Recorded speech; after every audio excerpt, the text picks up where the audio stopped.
It is April 29th, 2016. This is the Watchman News, and I'm Mike Callahan. I'm even speechless from this story that I'm about to do. It's mind-boggling. We've gone beyond the thought police, apparently.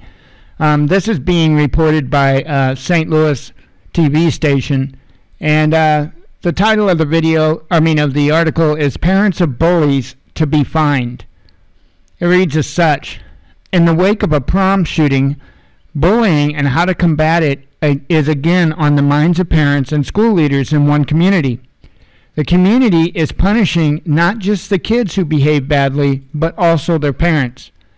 He shouldn't have to even deal with it, said Kyle Jones, the mother of a 16-year-old autistic son.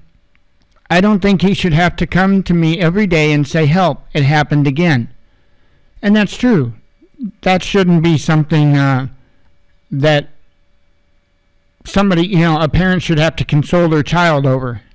Anyway, her son has dealt with bullying since middle school, and he doesn't even act like it's something that shouldn't be happening, and it's not right, his mother said. And no kid should go through that. Once again, I agree. Jones hopes a new City of Shawano ordinance makes parents more aware of how their kids may be acting towards other students. I need to know that not just my kids are safe, but all the kids are safe. Like this shouldn't be happening, she said. To deter it from happening, police are now going to work with the Shawano, I'm not quite sure how you pronounce that, I believe it's an Indian name, school district to talk about the parents of the kids who are bullying.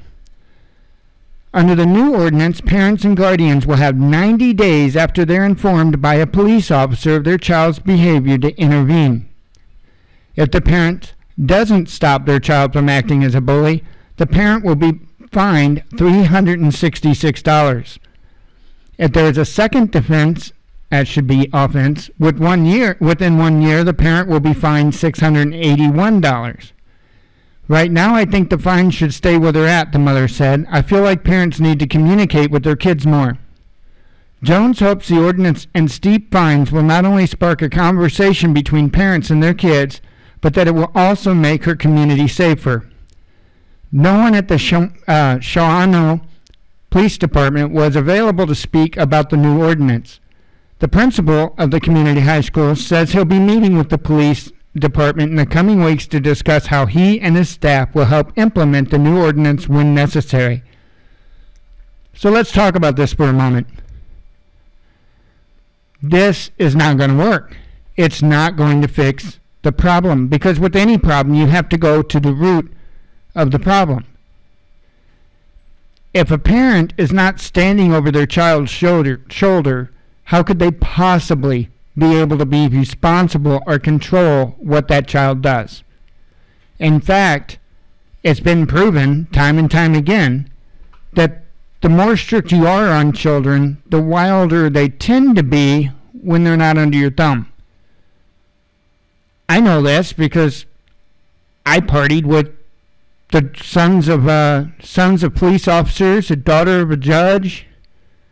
So I know this from personal experience. Let's see, a daughter of a pastor, and they were some of the wildest kids there were. So this whole concept, it's not going to work. You cannot legislate morals.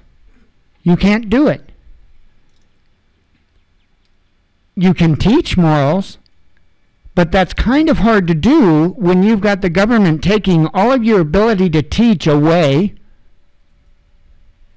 You've got the school systems designed now to teach children that the parents aren't the ones in control because they aren't authority.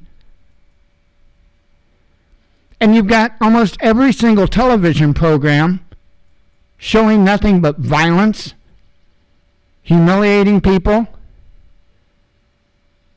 I think it is something that needs to be gotten control of. But it's not going to be done this way.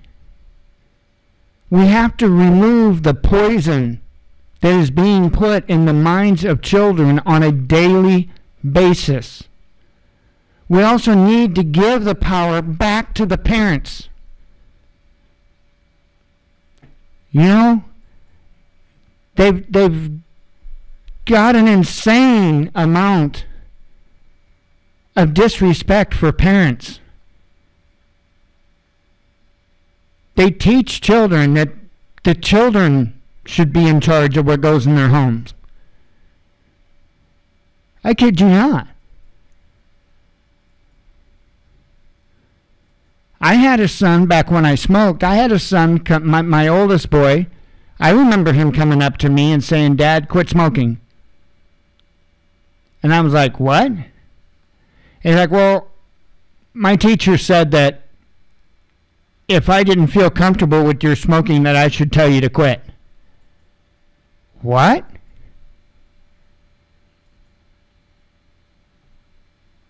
I want to say it was my younger brother that came home from school one day and was talking about how we were all, because I smoked and my parents smoked, how we were all drug addicts. I kid you not. This is insane. And if you listen to the government, they will tell you, if I had the clip ready, I'd play it real quick. They will flat out tell you that your kids aren't yours. They're property of the government. They've actually come out and said it. Alex Jones has played the clip a million times. If I knew right where to get it, I would get it and show you. There was some lady that was making that statement. I'm sure a lot of you probably are aware of the video clip I'm talking about. We do have to get a handle on this. We have to do something. But first we have to remove the poison from their minds. We have to remove the problem. And that is the indoctrination from the schools and the television.